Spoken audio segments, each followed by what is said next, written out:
제가 수요일 저녁마다 30명 가까운 천사들을 만납니다. 여러분의 얼굴을 뵈니까 천사를 보는 것 같아서 참 좋습니다.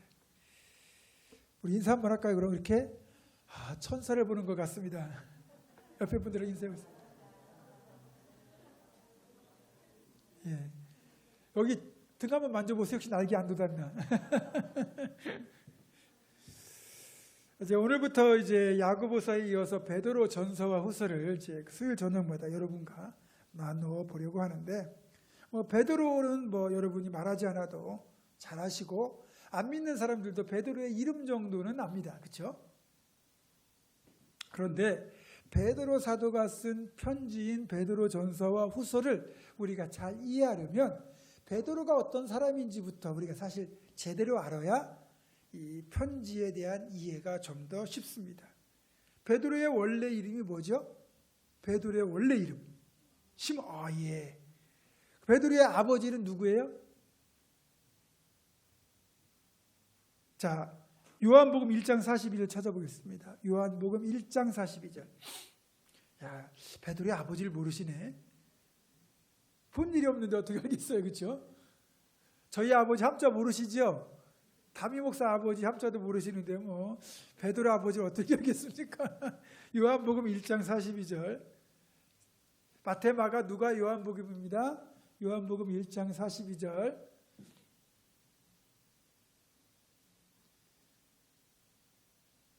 수요일 저녁에는 성경을 찾을 각오를 하고 오셔야 돼요. 요한복음 1장 42절. 제가 이 마스크 시대를 살아보니까 참 곤란한 게 모인 자리에서 이렇게 마스크를 쓰고 이제 어떤 일들을 하게 되죠. 그래서 노예에 제출할 서류를 이제 노예에 가져가가지고 이렇게 넘겨야 되는데 안 넘어가는 거예요. 그러니까 침을 좀 묻혀야 되잖아요. 그러니까 이걸 내렸다 하니까 불편하더라고. 근데 찾아보니까 스피드라고 하는 그 은행 직원들 쓰는 거 이게 손에 붙이면 잘 넘어가는 거예요. 그게 보이더라고요. 근데 어쨌든 나이가 들어가니까 이게 손에 수분기가 없어가지고 잘 안 넘어가요. 자, 그래서 많이 기다려드리겠습니다. 요한복음 1장 42절 같이 읽습니다. 시작. 예수께서 보시고 이르시되 네가 요한의 아들 시몬이니 장차 게바라 하리라 하시니라. 게바는 번역하면 베드로라. 아멘. 자, 지금 베드로를 보고 예수님이 뭐라고 부르세요?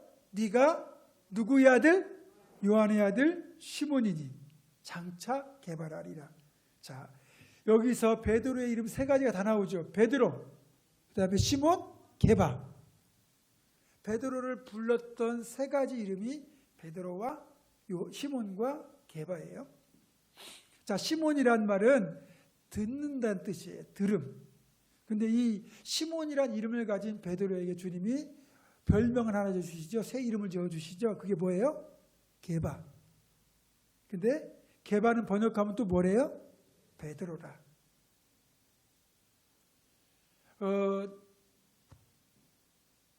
제 이름이 원석이잖아요. 근데 이걸 영어로 바꾸면 뭐겠어요? 원이 근원원의 돌석이거든요, 제가. 그러니까 영어로 하면 오리지널 스톤이에요. 진짜 돌멩이. 다듬지 않은 돌멩이. 그래서 여러분, 저는 백화점에 가면 가끔 가다가 놀랍니다. 원석 판매 이런 게 써 있어요. 그리고 다른 교회 갔다가도 깜짝 놀랄 때가 있어요. 제 이름이 간혹 붙어 있어요. 기도 위원석, 헌금 위원석, 안내 위원석, 그 다음에 임원석, 이런 식으로 원석이라는 이름이 많이 써 있더라고요. 그래, 나쁘진 않은데. 자, 베드로에게, 그러니까 원래 시몬에게 네가 요한의 아들 시몬인데 왜 아버지 이름을 왜 붙였을까요? 그래서 여기 지금 우리 그 정순자 권사님이 계시고 전순자 권사님이 계세요. 우리 두 분이. 그렇죠? 두 분이 교회 이제 권사님이면 예를 들어서 근데 성이 똑같다고 쳐보세요. 정순자든 전순자 두 분이 성까지 똑같다. 그러면 어떻게 구분하겠어요? 키가 크면 큰 순자, 작은 순자라든지 아니면 그런 식으로 이제 이렇게 앞에 다른 걸 붙여가지고 구분하듯이 이스라엘 남자들의 이름은요 흔했어요. 왜냐하면 야곱의 12아들 이름, 그쪽에 조상들의 이름을 따가지고 자녀들의 이름을 많이 지었기 때문에 이름이 다 흔해요. 시몬이라는 이름도 너무나 흔하고 유다라는 이름도 너무너무 흔하고 요한이라는 이름도 너무너무 흔해요. 그러면 어떻게 구분하겠어요? 아버지의 이름을 앞에 붙여가지고 구분하는 거예요. 그러니까 원석이의 아들 경은이 이런 식으로 하는 거예요. 민상이의 딸 하은이 이런 식으로 하는 거예요. 아버지를 붙이면 시몬은 시몬인데 아버지가 요한인 그 친구 이렇게 되는. 그래서 요한의 아들 시몬이 되는 거예요. 근데 이게 심각한 문제가 있어요. 왜냐? 문제라고 얘기했지만 어떤 거냐면 시몬 즉 베드로가 나름대로 선하고 복된 그리고 누구나 인정하고 존경할 만한 그런 선한 삶을 살아내면 요한의 아들 시몬이기 때문에 베드로의 아버지인 요한까지도 더불어 명예를 얻어요. 근데 베드로가 삶을 엉망으로 살아가지고 나쁜 짓을 하고 살면 요한의 아들 시몬이니까 어떻게 됐어요? 아버지까지 욕을 먹이는 거죠. 그래서 자기 이름에 부모의 이름이 들어가서 불리기 때문에 내 삶에 책임을 져야 되는 거예요. 이제 이런 거 말고도 그렇게 구분이 안 될 때는 아버지를 잘 모를 때는 지명을 불러 출신지 우리가 파주댁, 안성댁, 여주댁 이런 식으로 그래서 가룟 유다 같은 경우는 가리옷이라는 마을 출신이에요. 가룟 유다예요. 이런 식으로 지명을 가지고도 그 앞에 이름을 붙여가지고 그렇게 구분하긴 했는데 어쨌든 중요한 건 아버지의 이름을 넣는다 그러면 내 삶은 나만의 삶이 아니라 내 부모의 삶까지 책임지는 그런 막중한 삶이라는 것을 기억해야 되죠. 자, 그 다음에 베드로를 보시고 이제 그 시몬을 보시고 네가 지금 요한의 아들 시몬인데 장차 너의 이름을 게바라리라 이렇게 했어요. 이 게바가 번역하면 베드로인데 게바는 아람어로 반석 또는 원석 저와 똑같은 그 다듬지 않은 큰 돌을 말하는 거예요. 큰 산에 있는 큰 바위돌 같은 거 그런 걸 말하는 거거든요. 그런데 왜 예수님이 베드로라고 안 부르고 게바라고 불렀을까? 이게요, 성경의 배경을 알아야 되는 것이 예수님이 살고 있던 그 당시 이 팔레스타인 땅, 가나안 땅 그리고 그 갈릴리 지역의 주 공용 언어, 그러니까 일상적으로 사용하는 언어가 바로 아람어였어요. 아람 지역에서 유래한 언어, 아람어를 주로 썼거든요. 예수님은 일상의 대화나 모든 말씀을 아람어로 하셨어요. 그래서 성경은 헬라어로 기록되어 있지만 이 복음서의 내용은 사실 예수님의 행적 때 예수님이 사람들과 대화를 나누시고 제자들과 하셨던 모든 말씀은 대부분 다 아람어였다. 그리고 일부 히브리어와 헬라어, 그러니까 그리스어가 사용되는 정도였어요. 그러니까 주 사용 언어가 아람어였고 그 아람어의 흔적들이 성경에 몇 가지가 나오는데 첫 번째가 게바죠. 그 다음에 마가복음 5장 41절 한번 찾아보세요. 마태복음 다음에 마가복음 5장 41절.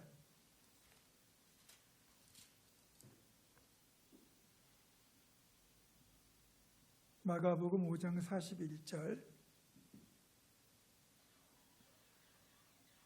잘 안 넘어가시면 마스크 살짝 내리시고 살짝 줄여주신 다음에 이렇게 넘기셔도 되겠어요. 마가복음 5장 41절. 마태복음 다음에 마가복음이에요. 마가복음 5장 41절. 자, 같이 읽어볼까요? 시작.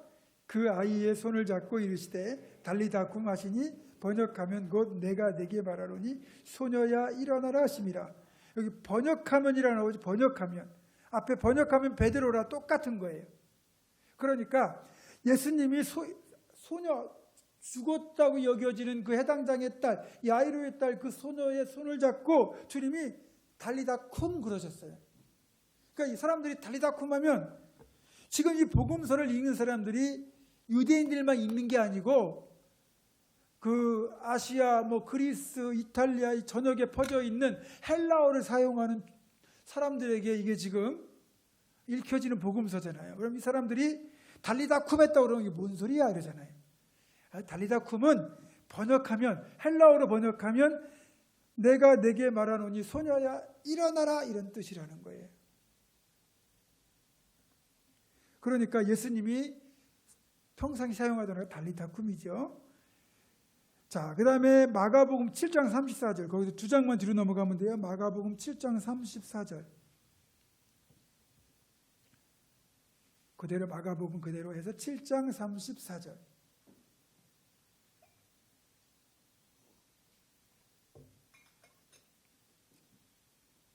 네, 같이 읽습니다. 시작. 하늘을 우러러 탄식하시며 그에게 이르시되 에바다 하시니 이는 열리라는 뜻이라.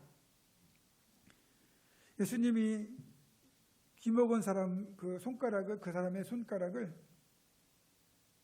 양귀에 놓고 침을 뱉어가 혀에 대시면서 하늘으로 탄식하신 말씀이 에바다였어요. 아람어예요. 에바다 그러신 거예요. 그게 열려라. 그러니까 닫힌 눈이 열리고 닫힌 귀가 열리고 막힌 입이 열려라 그런 뜻이죠. 그래서 열렸습니다. 자, 하나만 더 볼까요? 마가복음 그대로 가서 15장, 이제 뒤에 15장. 마가복음 15장.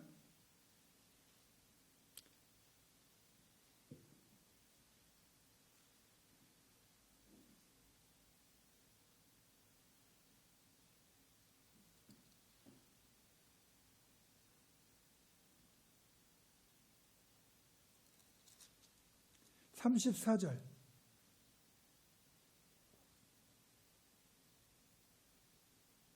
같이 읽습니다. 시작. 제9시에 예수께서 크게 소리 지르시되 엘리 엘리 라마 사박다니 하시니 이를 번역하면 나의 하나님 나의 하나님 어찌하여 나를 버리셨나이까 하는 뜻이라. 아멘. 예, 이것도 역시 그대 번역한 그대로 이렇게 이 아람어의 흔적이 성경에 많이 남아 있습니다. 그리고 실제 예수님과 제자들이 사용했던 언어가 아람어였고요. 다만 복음서나 신약 성경은 헬라어로 기록됐다 이렇게 여러분 아시면 될 것 같아요. 그리고 한 가지만 더 이제 아람어를 말씀드리면 성경에 안 나오는데 요한계시록 22장 20절 보면 아멘 주 예수의 옷이 없어서 이걸 그 아람어로 마라나타예요. 마라나타. 네, 여러분 그렇게 말하시면 될 것 같아요. 자, 그러면 이제 예수님이 시몬을 보시고 너 지금부터 개바다 이렇게 말씀하시면 좋았겠는데 왜 장차 개바라 하리라 그러셨을까? 주님은 베드로 속에 들어있는 커다란 믿음의 반석을 보셨거든요. 그러나 아직은 그 반석이 다듬어지지 않았어요. 시간이 흐르고 훈련받고 연단되고 성령까지 체험하고 나면 비로소 큰 믿음의 반석이 될 것을 보셨기 때문에 그 반석을 대하여 개바라 말씀하시되 장차 개바라 하리라 그렇게 말하신 거죠. 우리가 사람을 볼 때요 장차 개바가 많아요. 지금 볼 때는 참 부족하고 흠이 많고 뭘 맡기기가 어려운 미숙한 상태일 수도 있지만 그러나 하나님 안에서 부지런히 가르치고 훈련시키고 기다려주면 베드로처럼 큰 일을 감당하는 좋은 일꾼 될 수 있거든요. 그런데 우리는 그걸 못 기다려줘요. 주님은 또 3년을 기다려주셨는데 우리는 바로 그거를 그냥 변화되기를 바라고 그렇게 조급하다 보니까 나도 그 사람에 대해서 실망하고 자기를 그렇게 계속해서 재촉하는 그 사람에 대하여 그분도 실망하고 결국 서로 힘든 거거든요. 조금은 더 우리가 긴 안목으로 그렇게 사람들을 지켜봐주고 또 그렇게 양육할 필요가 있어요. 교회학교 교사들은 우리 교회학교의 자녀들을 그런 식으로 장차 개바가 될 그런 믿음의 제목임을 우리가 눈으로 바라보면서 긴 시간을 두고 말씀으로 잘 가르쳐야 되는 거예요. 또 교회 안에 새 가족이 등록하고 새 신자가 그렇게 예수를 믿기 시작하면 이 역시 우리가 언젠간 먼저 된 자가 나중 되고 나중 된 자가 먼저 된다는 그 말씀처럼 이 사람이 먼저 될 수 있는 사람임을 바라보면서 꾸준히 이해하고 품어주면서 그리고 가르치고 인내할 때 정말 그분이 실족하지 않고 교회 안에 좋은 일꾼 될 수 있거든요. 예수님이라고 베드로에게 실망하지 않았을 때가 왜 없었겠어요. 얼마나 베드로가 성급하고 성질이 급하고 또 다혈질인지 주님 힘들게 한 적 많거든요. 그래도 주님은 다 품어주시고 그리고 기다려주시고 끝내는 주님의 말씀대로 베드로는 반석 같은 믿음의 사도가 되었잖아요. 우리가 그래야 됩니다. 자, 그런데 어떻게 그러면 주님은 베드로를 첫 번째 제자로 부르셨을까? 요즘 말로 말하면 소위 스펙이란 건 전혀 없어요. 배움도 전혀 없습니다. 나이도 좀 있어요. 이미 결혼까지 했어요. 그리고 좀 전에 말씀드린 대로 성질도 급하고 다혈질이에요. 게다가 갈릴리 총구석 출신입니다. 물정을 몰라요. 그리고 성격이 급하다 보니까 베드로의 특징은 뭐냐면 행동하고 나서 생각하는 거예요. 여러분 미치죠? 그러면 누가 어떤 사람들을 이렇게 같이 이제 이렇게 일을 하려고 그러면 생각하고 행동해도 실수할 수 있는데 일부터 하고서 생각을 나중에 얼마나 답답하겠습니까? 근데 베드로가 그래요. 대표적인 경우가 어떤 경우예요? 풍란이 바다로 예수님이 걸어오신 걸 보고 제자들이 귀신이라고 놀라 소리 질러요. 근데 예수님이 난이 두려워하지 말라 그러니까 어떡합니까? 베드로가 주님이시거든 나로 명하여 물로 걸어오라 하소서. 그래 걸어와라. 그랬더니요 진짜 내가 물에 들어가면 빠질지 안 빠질지 생각도 안 하고요 주님 말씀하셨다고 생각하고 일단 물로 뛰어들고 봐요. 그 걸어가잖아요. 실제로 걸어가잖아요. 그러다가 생각을 나중에 하는 거예요. 근데 이러다 빠지면 어떡하지? 그 생각을 나중에 하다 보니까 갑자기 마음에 의심이 일어나고 물에 빠져서 위험했었잖아요. 주님이 그를 건져주셨기 때문에 다행이지만 베드로는 그래요. 그런 사람이에요. 근데도 예수님은 베드로를 첫 번째 제자로 부르셨어요. 주님은 당장이 아니라 훗날을 보시는 거예요. 우리가 그래야 됩니다. 사실 저도 그렇지만 여러분이 보실 때 저도 부족한 게 참 많을 거고 또 제가 일꾼들을 세울 때도 이분 참 세우면 잘하실까? 조금은 염려가 될 때도 있어요. 근데 기다리면 또 시간이 지나면 잘하시더라고요. 자, 어쨌든 베드로는 그 주님의 기대대로 훌륭한 사람이 됐어요.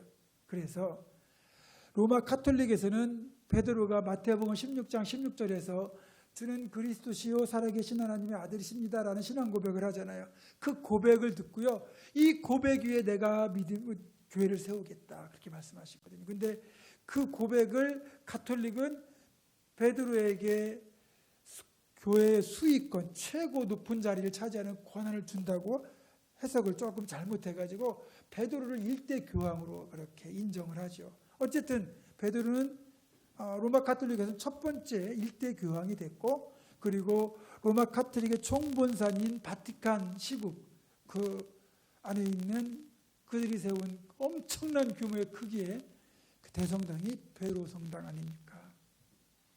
그리고 베드로란 이름은 이제 전 세계적으로 가장 많이 쓰이는 이름이기도 하죠. 영어로 가면 피터, 또 스페인어로 가면 피에트로 그런 거 있잖아요. 그런 식으로 베드로란 이름은 어디서든지 쓰이고 있습니다. 그리고 한자로 하면 옛날 성경에요. 베드로를 한자 피득이라고 써요. 소리 나는 대로 한자로 옮겨줬다 보니까 그것까지 여러분 참고하시고요. 자, 그러면 베드로를 이제 주님이 제자로 부르시는 장면을 여러분 한번 기억해 보세요. 언제 예수님이 베드로를 제자로 부르셨죠? 베드로가 밤새도록 고기를 잡았는데 물고기 한 마리도 못 잡고 허탕을 치고 아침에 이제 배를 바닷가에 대놓고 그물을 손질을 하고 있을 때 예수님이 오셔가지고 배에 타신 다음에 베드로에게 배를 바닷가에서 좀 띄워달라고 요청을 하셨어요. 그때 베드로가 순순히 배를 바닷가에서 몇 미터 정도 띄워주는 거죠. 왜 그랬냐면 예수님의 말씀을 들으려고 사람들이 많이 왔어요. 자, 그러면 해변으로 몰려왔는데 예수님이 바다를 등지고 서 계시면 사람 다가올수록 예수님 가실 수가 없어요. 일정한 거리를 둬야 저와 여러분처럼 일정한 거리가 있어야 오히려 소리가 잘 전달되잖아요. 그리고 낮이 되면 바람이 바다에서 산 쪽으로 불어요. 그러면 뒤에 살짝 불어오는 바람을 타고 목소리가 이렇게 마이크를 쓰지 않아도 자연스럽게 듣는 청중들에게 이렇게 전해지거든요. 그런데 바닷가에 너무 붙어 있으면 안 되죠. 그러니까 배를 타고 바다 쪽으로 좀 들어가면 자연히 해변에 있는 사람들과 거리가 어느 정도 떨어지게 되고 그리고 자연스럽게 그들을 향하여 말씀을 전하실 수 있는 상황이 되는 거예요. 베드로가 그렇게 이제 주님을 위해서 배를 띄워드리고 그리고 자기는 이제 그물을 씻는 거죠. 그래서 주님이 말씀을 다 마치고 나서 베드로에게 물어보시잖아요. 고기 좀 잡았느냐? 제가 밤새도록 그물질을 했지만 한 마리도 못 잡았습니다. 그럼 내 말대로 해봐라. 깊은 데로 가서 한번 그물 던져봐라. 베드로 어떡합니까? 제가 밤새도록 수고하여 잡은 것이 없지만 말씀에 의지하여 내가 그물을 내리리이다. 그리고서는 예수님 내려드리고 배를 막 저어가지고 깊은 데로 가서, 원래 그 학자들에 의하면 그 시간에 깊은 데 물고기가 없대요. 근데 그 깊은 데로 그물 던졌는데 그물이 찢어질 만큼 잡혔어요. 그리고 베드로가 그걸 보고 주님 앞에 엎드려가지고 주여 나를 떠나소서 나는 죄인이리소이다. 그랬더니 예수님이 이제부터 네가 물고기를 낚는 사람이 아니라 사람을 낚는 어부가 되게 하리라. 넌 나를 따르라. 그러니까 베드로가 배와 그물을 버려두고 즉시 예수님을 따랐죠. 그래서 베드로가 첫 번째 제자가 되거든요. 그래서 수제자라고 그래요. 자, 여러분 같으면 그런 순종이 가능하겠어요? 나이가 있어서 쉽진 않겠지만, 이영무 장로야, 너 그만두고 너 신학교 가라. 그렇게 하신다고 쉽게 갈 수 있겠어요? 왜냐하면 하시던 일도 있고 생계도 있고 나이도 있고 만만치 않잖아요. 근데 베드로가 어떻게 예수님의 말씀에 그렇게 즉각 순종했을까? 그럼 우리는 이렇게 생각하죠. 그러니까 제자가 됐지. 베드로는 원래 믿음의 제목이야. 그렇게 생각을 하면 뭐 그럴 수도 있겠지만, 글쎄요, 그렇게 쉽게 예수님의 말씀에 우리가 하던 일을 다 포기하고 생업 포기하고 또 내가 정말 애착하던 모든 걸 다 포기하고 따라갈 수 있을까? 여러분, 여기에 반전이 있습니다. 누가복음 찾아볼까요? 누가복음 4장 38절. 마태, 마가, 누가복음 4장 38절.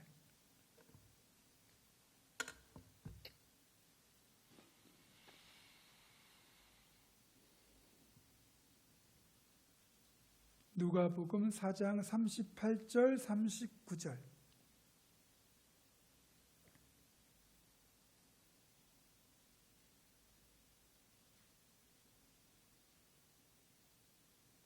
자, 누가복음 4장 38절 39절 같이 읽습니다. 시작. 예수께서 일어나 해당에서 나가사 시몬의 집에 들어가시니 시몬의 장모가 중한 열병을 앓고 있는지라 사람들이 그를 위하여 예수께 구하니 예수께서 가까이 서서 열병을 꾸짖으신대 병이 떠나고 여자가 곧 일어나 그들에게 수종드니라. 아멘. 자, 여기서 우리 몇 가지 정보를 얻을 수 있어요. 베드로가 결혼했구나. 그러니까 장모가 있겠죠. 그 다음에 예수님이, 그러니까 장모님이 지금 사위랑 함께 사는 건지 아니면 몸이 아파서 딸이 간병하려고 딸 집에 와 있는 건지는 모르겠어요. 어쨌든 베드로의 집에 베드로의 장모가 지금 와 계신데 열병으로, 그러니까 말라리아 같은 거예요, 일종의. 그 당시 의술로는 본인이 면역력으로 이겨내기 전에는 약이 없어요. 그러니까 자칫하면 돌아가실 수 있는 거예요. 심한 열병에 걸려가지고 자칫하면 목숨이 위태한 상태인데 이미 이제 예수님이 이런 기적을 행하는 그 소문이 나가지고 예수님이 이 지역에 오시니까 당연히 이제 베드로의 장모님도 고쳐달라고 요청을 했겠죠. 그래서 해당에서 나가시자마자 시몬의 집으로 들어가십니다. 베드로의 집에 들어가신 거예요. 그래서 가까이 서서 열병을 꾸짖으니까 병이 떠나고 여자가 곧 일어나 그들에게 수종드니라. 그러니까 그 즉시 나은 거예요. 여러분, 이 자리에 베드로가 있었을까요? 없었을까요? 있었겠죠. 지금 장모님이 자칫 돌아가실 수 있는데 뭐 어떻게 뭘 하게 할 수 있겠어요? 그러니까 베드로는 예수님에 대한 소문도 들어서 알고 있었고, 그리고 실제로 자기 집에서 예수님이 자기 장모의 병을 고쳐준 걸 눈으로 목격했어요.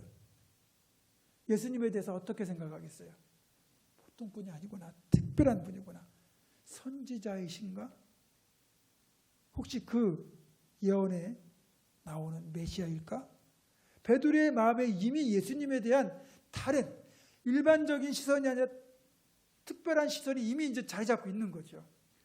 그리고 5장에 보면, 이어지는 5장에 보면 거기서 5장 4절에 3절 4절 보면 예수께서 한 배에 오르시니 그 배는 시몬의 배라 육지에서 조금 떼기를 청하시고 앉으사 배에서 무리를 가르치시더니 말씀을 마치시고 시몬에게 이르시되 깊은 데로 가서 그물을 내려 고기를 잡으라. 이렇게 되어 있잖아요. 이 누가복음은요, 누가복음 1장 서두에 보면 누가가 자기가 이 복음서를 기록하려고 제자들에게 증언을 듣고 그리고 현장을 찾아다니며 다 일일이 고증을 했어요. 사실관계를 다 파악한 뒤에 실제 사건이 일어난 시간별로, 그러니까 연대기라고 그러죠. 시간 순으로 이 사건들을 기록해서 복음서를 썼거든요. 그러면 베드로의 장모님을 고쳐준 사건과 베드로가 물고기를 잡았다가 제자로 부르심을 받는 그 사건은 어떤 게 앞에 있는 거예요? 4장에 나오는 장모님의 열병을 고쳐준 게 먼저 있는 거죠. 그러니까 베드로는 이미 예수님에 대한 어떤 그 태도 자체가 열려있는 상태예요. 예수님은 이미 갈릴리 지역에서 목수로 오랫동안 하셨기 때문에 목수로 알려진 분이에요. 베드로는 갈릴리 바다에서 물고기를 잡는 어부로 잔뼈가 굵은 사람이에요. 그러면 목수가 물고기를 더 잘 잡겠어요? 어부가 물고기를 더 잘 잡겠어요?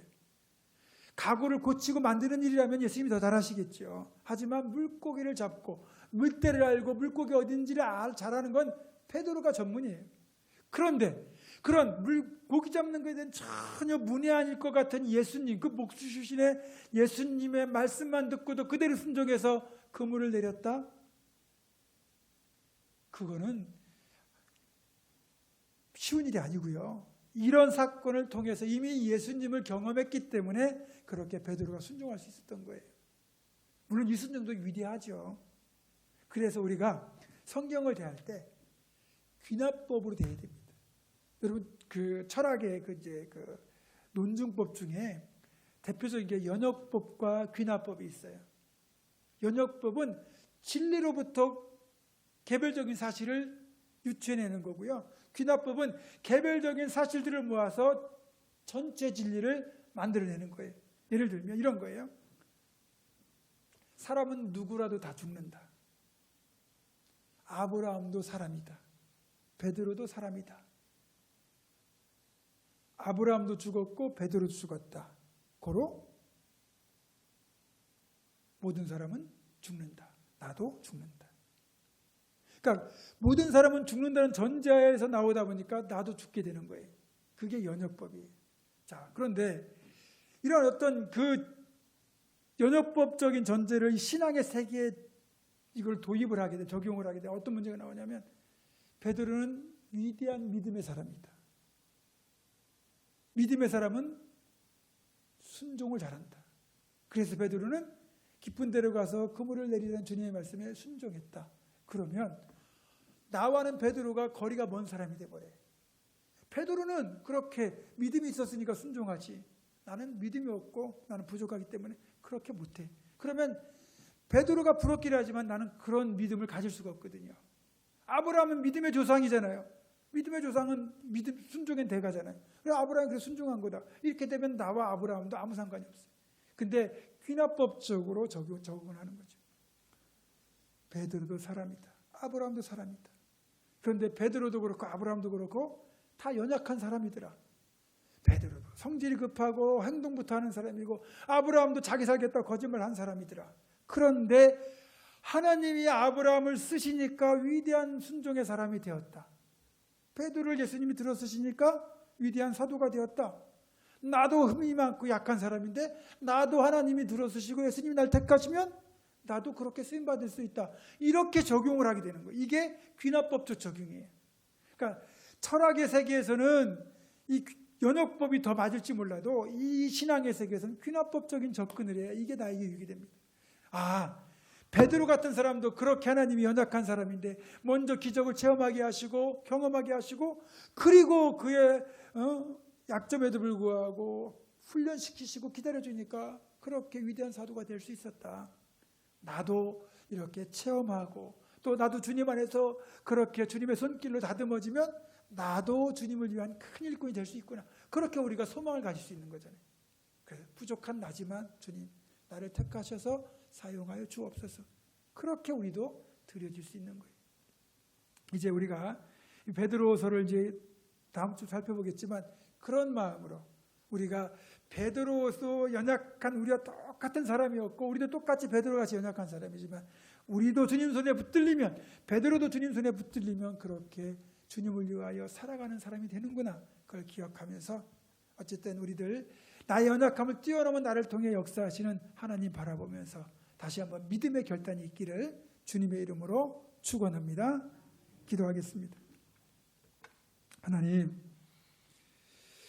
우리는 아브라함의 믿음을 부러워하고 베드로의 순종을 참 부러워합니다.